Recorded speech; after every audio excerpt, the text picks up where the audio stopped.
It's a blessing to be here, God. Peace of light, peace of life. Welcome, lifers, to your latest installment of Slug Life the Podcast, special episode, Trucker Talk, starring CVS 34 himself on IG. Follow me. Hey, drop your YouTube. Distinguished Gentleman, YouTube. Hey, get them on Facebook. If you ain't got them on Facebook, get them on Facebook. Yeah, look me up, Cesare Seward on Facebook. Because y'all know once you get to 5,000, you're going to have to be on the fan page. So, hey, you better get in there while you still got numbers left. DC Max 34, TikTok. TikTok. Hey, TikTok. TikTok about to be major. TikTok. Yeah. All right, yeah. We're going to have this first episode of Trucker Talk and Mr. CVS 34, Cesare Seward. How do you feel about 110 years? It's trending right now. Everybody want to talk about it. They got people stopped at the border. Trucks said they're not going in. They showed at Walmart the shelves were bare. How do you feel about the situation? I like the camaraderie. I like that they banding together.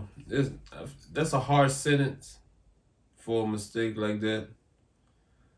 You know, being a truck driver, yeah, you should get punished, but 110 years? Yeah, see, I do feel like that too. That's too much. That's too many. Yeah, you should go to jail. Yeah, you should get some, but yeah, you should, but not 110. You know what I mean?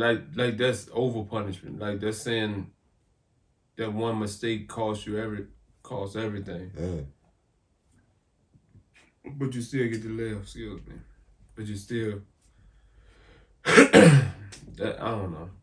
Yeah, I say it's a crazy ass law. Yeah. You just went by statute and didn't show any compassion, but you see how the system really does you and shit. You know, things they put in place probably years before you even thought about driving the truck. It's like them the laws that judge you in this situation. So I do give them a lot of leniency on that. The only thing that, and when you read the news, north, east, west, south, when you read the news, it really says whatever perspective the writer or who orchestrated the story, what side they stand from, and what I've read about the case, it said that he had an option to go on to the runway, and lifers or new truck stop talk, guess, did he realize his brakes failed after he passed the runway, or did he know they was already failing? It's like a lot of things that you don't know in the story, because if you only go to tap the brakes after the runway and you realize they failed in, you play scenarios in your head. What do you say, driver? You coming down the hill and they I don't think he was coming down the hill. Yeah, he was coming down the hill. I think he came to the road was stopped because of an accident. And he came into the accident speed and ran into the back of the car that was already stopped. That's how it happened. In the road? Yeah, on the highway. Yeah, that he came into the traffic, hit him in the back. That's how it was called, because it was like up on the underpass. Yeah. That ain't gonna be coming down no hill, no shit like that. Yeah. He was just coming into the town speeding. So, but even with all that, it don't matter going down the hill or not. I think it's still like that's vehicular manslaughter for a driver. Yeah. So sometimes it's good. It's just, to me, it's just the amount of time is wrong. I was thinking about this. I think every state should have to go through, or even the government should have to go through all the laws and take out the shit that don't make sense. Yeah. They got time to do every goddamn thing else. Yeah. Yeah. Like it's dumbass laws, like you can't even fucking take them off eat the ice boat. cream on a fucking Sunday in Vermont or some shit. Like they got you can't eat ice cream with pickles on Sunday. It's some crazy shit like that, dog. Yeah. But it's like that all around. Even when it comes to the type of sex you can have. Like it's laws that's on the books about, you know, how you can do it, when you can do it, and you know, things like that. And if you get caught doing it, but it's just like they're not enforced as other laws. So I think it's just like statutes or things they say that you should obey, you know. But it's like it's a law for jaywalking everywhere, but they don't enforce it everywhere. But you go to New York City, they'll give you a goddamn ticket for it. You know what I'm saying? Yeah. I'm not even thinking you're gonna ticket me for it. I could do it everywhere else. But you gotta think about it. A city that big, they say the revenue that this gonna produce. Mm-hmm. You know what I'm saying? So it can get you on everything. Everything. Yeah, but I like how truckers are banding together. One thing, this should show every truck driver out there the power that we have. We are able to control a lot if we just stick together, especially these diesel prices and these shippers, receivers, whoever. So why never raising the pay? So why you think as truck drivers, as basically companies, corporations, and the mom and pops, the owners and the operators, why we can't come together and say that damn, we will shut the whole country down unless you damn give us the price we want for diesel. Like we could be fair with them, but it's like we will shut the whole country down. I think indeed, like you seen the unity and the union between truck drivers as they sit on the borders of Colorado. But why we ain't really uniting and saying we're gonna do what we gotta do to better our own situation? Because I do honestly believe we could dictate the price of diesel. It's possible, but to me the main cause is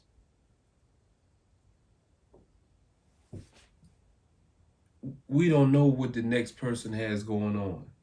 Yeah, situation. He might need to work.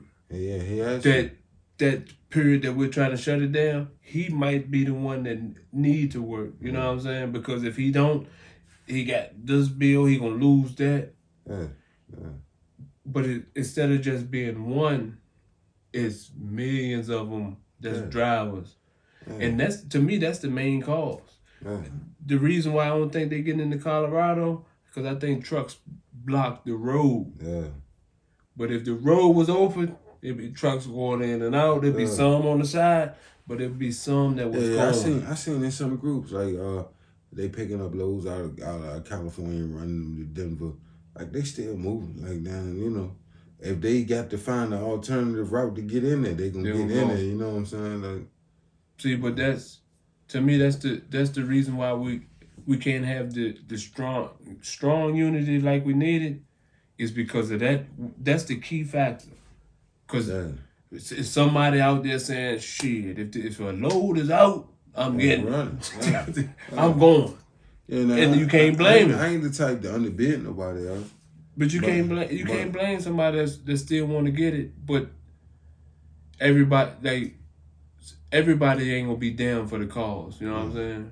But if you could get a majority, because somebody like me, like I'm gonna be honest, somebody like me that like in any other situation there, I'm not saying that we tried to unify it and did some, I wouldn't take them losses, because it's gonna be a loss for a mom and pop like myself. But I would also say that like I damn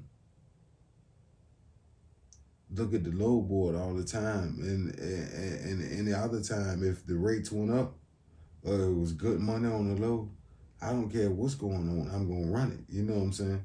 So even in a situation like that, it's gonna be drivers that say, "Well, ain't nobody else running shit.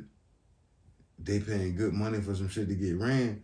Let me get this money and shit." Yeah, if I was in Colorado somewhere, and Yeah, they got it blocked, but I know a way to go in and out.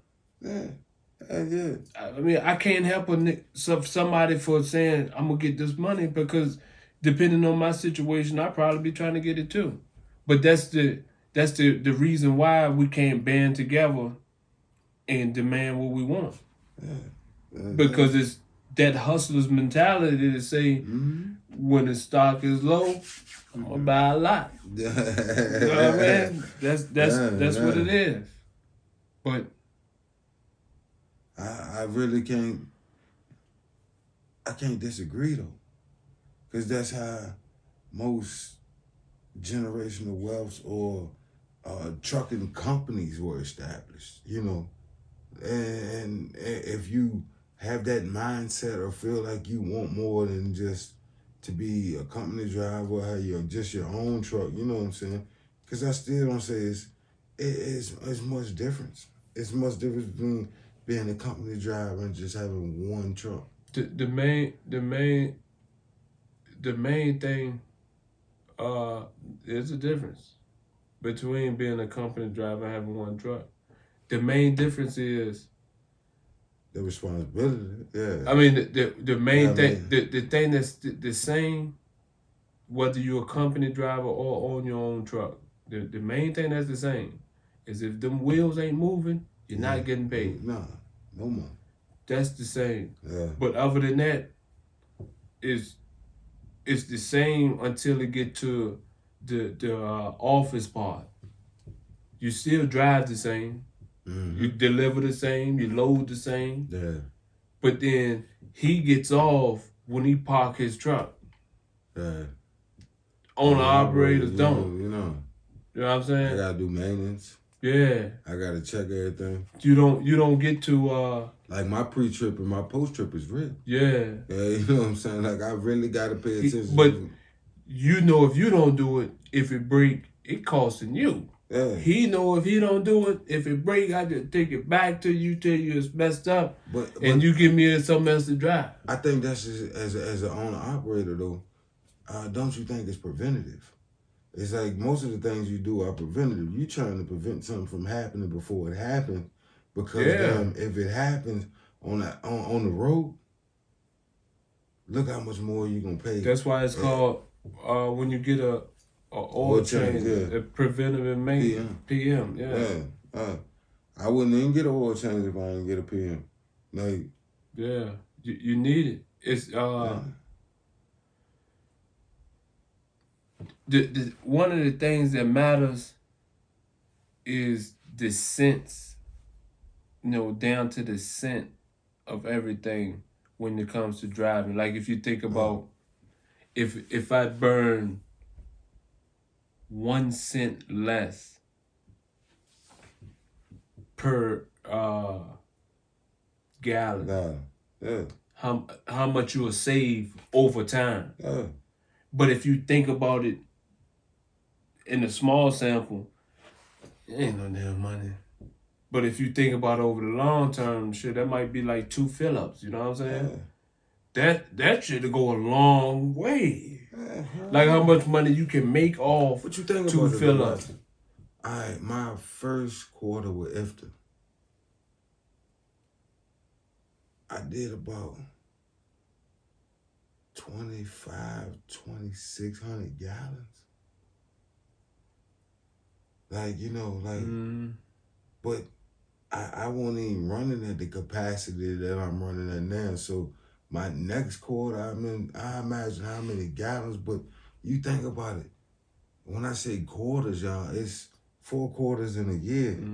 So it's like I got the probability of burning at least 12,000 gallons of fuel in a year. So it's like, damn, you times that by a penny, that's $1,200 in a year. You know what I'm saying? Like, and that's on the low end. Yeah, you know what I'm saying? That's, that ain't even saying at the capacity of the level I want to run at. Yeah. I'm saying what I'm running at now and what I want to run at. It's like the little shit matters that we don't even. nah. If a company driver doesn't understand those 1 cent, and I at first, yeah, when I first started driving for Quality Foods, I remember they used to tell us, when you get to a stop, turn the truck off. We leave it running because we want to have the AC running. You know what I'm saying? Hit the cruise control. It'll override the automatic shut off. So when we get in that bitch, it's the AC pumping or the heat pumping. Yeah.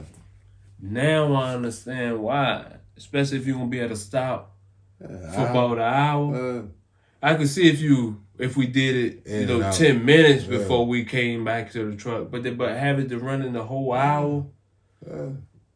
But when you're a company driver, it ain't costing me a goddamn thing.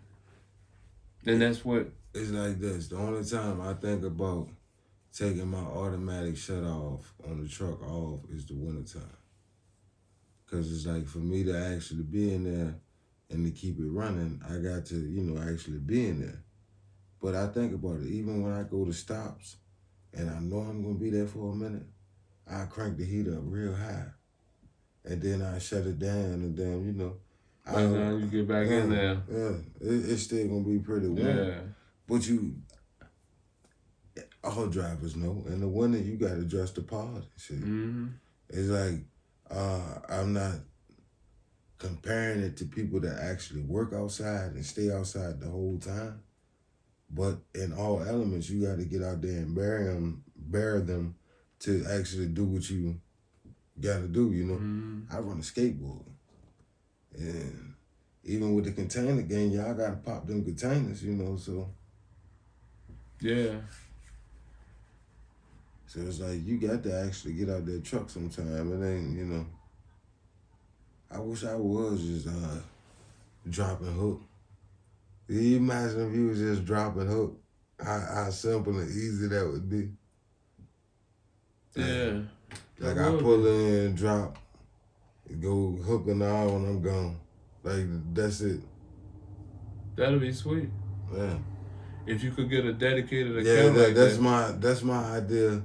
That's my idea right there. Yeah. Like I rather take if I get 2 trailers, I take one up there, like I unhook it, bobtail home, hook up to my own I trailer. Got my own trailers or I'm moving their trailer? Well, you know me, nigga. I like to run my own trailers Because I was thinking if they got their own trailer. Yeah. If they got their own trailer, that mean I can move more trailers if I got more trucks. Mm-hmm. It only costing me is more trucks. It's not costing me more trailers. Yeah. That'd be the best way to run it. And then you can buy your trailers as you go. You got about 5 trucks that's moving this dedicated shit. Yeah. Buy one trailer, you know what I mean? By the time, stagger paying and shit. Yeah, that's hard though. It's different ways of skinning that motherfucker off. Yeah. To me, that's the dream, hookup. Mm-hmm. Where you got one customer that's paying beast and you just going from them to them. You know what I'm saying? Back and forth. Yeah. You moving the exact freight and it ain't no guesswork. Yeah. The rate is set. Yeah. Everything is set. You can look at the actual fuel's cost and see what it's going to cost you because then you've already had these scenarios and played these scenarios out for countless weeks. Mm-hmm. So it's like, damn, I don't know. I think that's every truck driver's dream that's an owner-operator to get that dedicated, Yeah. I know I'm going to pick up here. I know, the roundabout area that I'm going to drop. Yeah. I don't know. Sometimes I like the randomness of it, though. To go somewhere different, see different things. I don't really like a lot of traffic, though. I mean, I will say that. I mean, yeah, sometimes I do hit a lot of traffic, but, hey. I can't even... For You been driving for 11 40 and look, years, nigga. for the time I was at Lawrence, I traveled the same roads. It might be, I get to a certain point and branch out. Yeah, do something different. But to a certain point, it was the same exact way. I never got tired of seeing it. Like every day I seen something new. Yeah, I don't leave you. I catch 85 north every day. I go through, you know what I'm saying? Same shit like you was going to the mall like South Park or something. Like I catch the same shit going every day, but hey, once I get up to a certain point, it's like which way I'm going there and shit, but it's cool, man. Yeah, I never get tired of going the same way. I don't know what it is. It just... I don't get tired of the ride. Like, every day is a new day and shit, because the same way you turned it yesterday or you backed it in the hole yesterday, ain't the same, You heard a different sound, something ain't sounding right differently today. I'm not saying it as in, like, you say it's like a simulation or like a video game, but it's like, I mean, honestly, we both know it's like real life shit, like damn, but it's like damn, every day is like damn, you got to damn level up or achieve, something else to damn keep going and shit, like damn. It's a new adventure. Yeah. You gotta be ready for the ride, cause it's no day will be the same. Traffic will not be the same. Minutes matter. Yeah. You can hit the... You gotta keep your doors closed. You can hit the town at 7 o'clock and go through hell. You can hit it at 6:59 and you make it through there with no problem. Yeah. It's crazy with traffic like that. Yeah.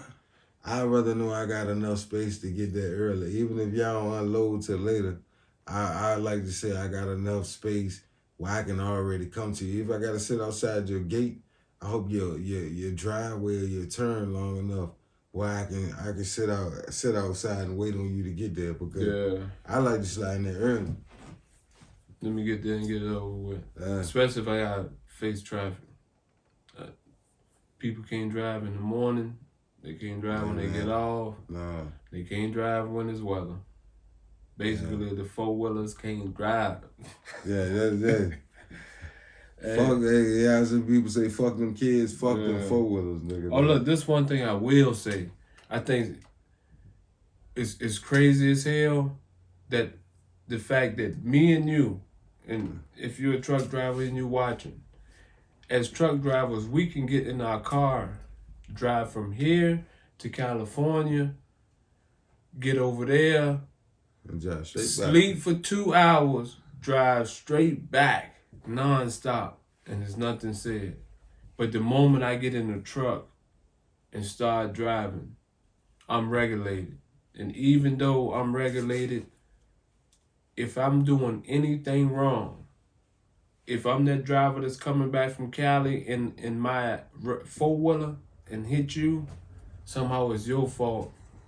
Because the four-wheeler who ain't got nothing but, what?